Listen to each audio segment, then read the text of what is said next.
आप सब लोगों को नमस्कार। अभी हम लोग 2,33,238 पिटिशंस लेके प्रधानमंत्री जी को देने के लिए निकले थे।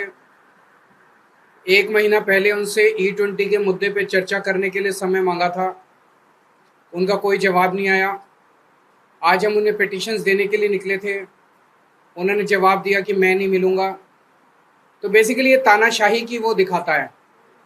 जिस तरह से उन्होंने नीट वाले पूरे एपिसोड में तानाशाही दिखाई, ऐसे ही इस पूरे E20 के मुद्दे पे जिस तरह से वो अड़े हुए हैं। उनकी सरकार ने खुद पार्लियामेंट में माना है कि हाँ, माइलेज तो कम होती है पर थोड़ी होती है। हाँ, ये उसके इंजन के पार्ट तो खराब होते हैं पर रबड़ के पार्ट खराब होते हैं। तो भाई, जब इंजन के पार्ट भी खराब होते हैं, माइलेज भी खराब होती है, तो फिर क्यों ज़बरदस्ती कर रखी है? तो देखने में पता चलता है ज़बरदस्ती इसलिए कर रखी है कि ट्रंप वो मोदी जी के सर पे बैठा है। ट्रंप इनको इतना दबाव डाल रहा है कि मोदी जी की हिम्मत नहीं है ट्रंप के सामने ना कहने की। ट्रंप जो है वो ज़बरदस्ती कर रहा है कि अमेरिका से इथेनॉल खरीद के भारत में बेचो, इसलिए ये पूरा E20 आया हुआ है। आज हम पिटिशंस लेके गए थे, सारी पिटिशंस रस्सी से बांधी हुई थी, लेकिन किसी वजह से वो रस्सियाँ खुल गई, वहाँ पे कई सारी पिटिशंस इधर उधर हो गई। तो अगर प्रधानमंत्री दफ्तर कहेगा तो हम पूरी सारी पिटिशंस का एक फ्रेश सेट उन लोगों को भिजवा देंगे, और उसके ऊपर वो गौर करके अगर 2,33,000 लोगों ने इतनी जल्दी साइन कर दिया तो जाहिर है कि पूरे देश के अंदर इसके ऊपर कितनी ज़्यादा बेचैनी है।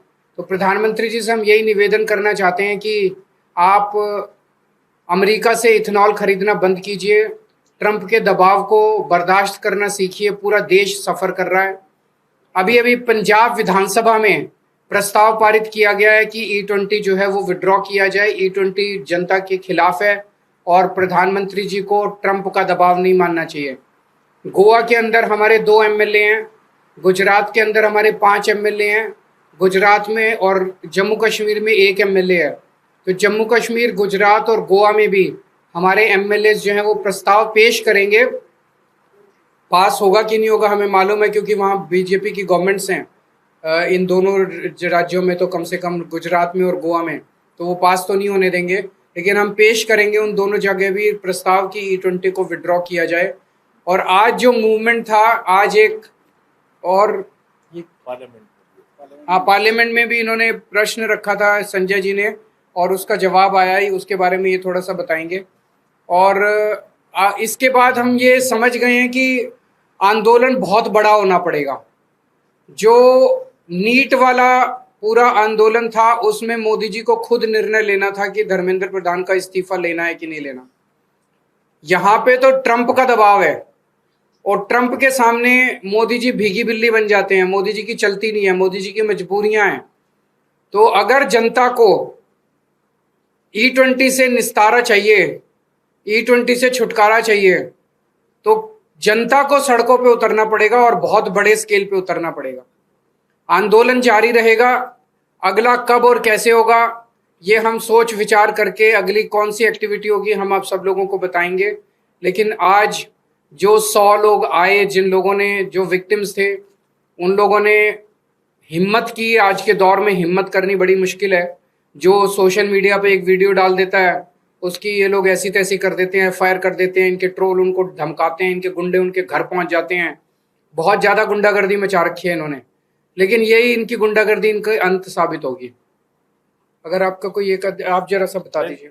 बस सर, मैं इतने कहना चाह रहा था कि मैंने सरकार से E20 को लेके सवाल पूछा था, उनका जवाब है।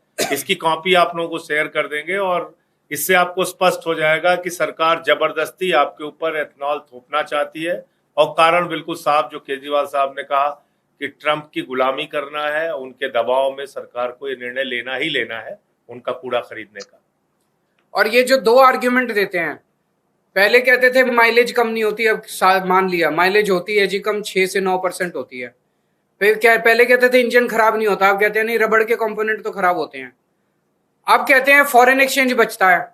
जब तुम इथेनॉल खरीदोगे यूएसए से, $2.5 बिलियन खर्चा करोगे, तो फॉरेन एक्सचेंज कहां से बचेगा? फॉरेन एक्सचेंज तो ज्यादा खर्च हो रहा है। फिर कहते थे देश के किसानों को फायदा हो रहा है। किसानों को तो अमेरिका के किसानों को फायदा हो रहा है। ट्रंप अपने किसानों को बचाने के लिए इथेनॉल जबरदस्ती कर रहा है। वहां पे मेज से बनता है, किससे, वहां पे जो इथेनॉल है, तो वहां पे किसानों ने जबरदस्त उस पर दबाव डाला है ट्रंप के ऊपर। ट्रंप ने मोदी पे दबाव डाला है हमारे किसानों को बचाने के लिए इथेनॉल खरीदो, तो हमारे किसानों को थोड़ी फायदा हो रहा है, अमेरिका के किसानों को फायदा हो रहा है। तो बेसिकली केवल और केवल ट्रंप के दबाव में ये सारा खेल खेला जा रहा है, क्योंकि हमारा प्रधानमंत्री कमजोर प्रधानमंत्री है।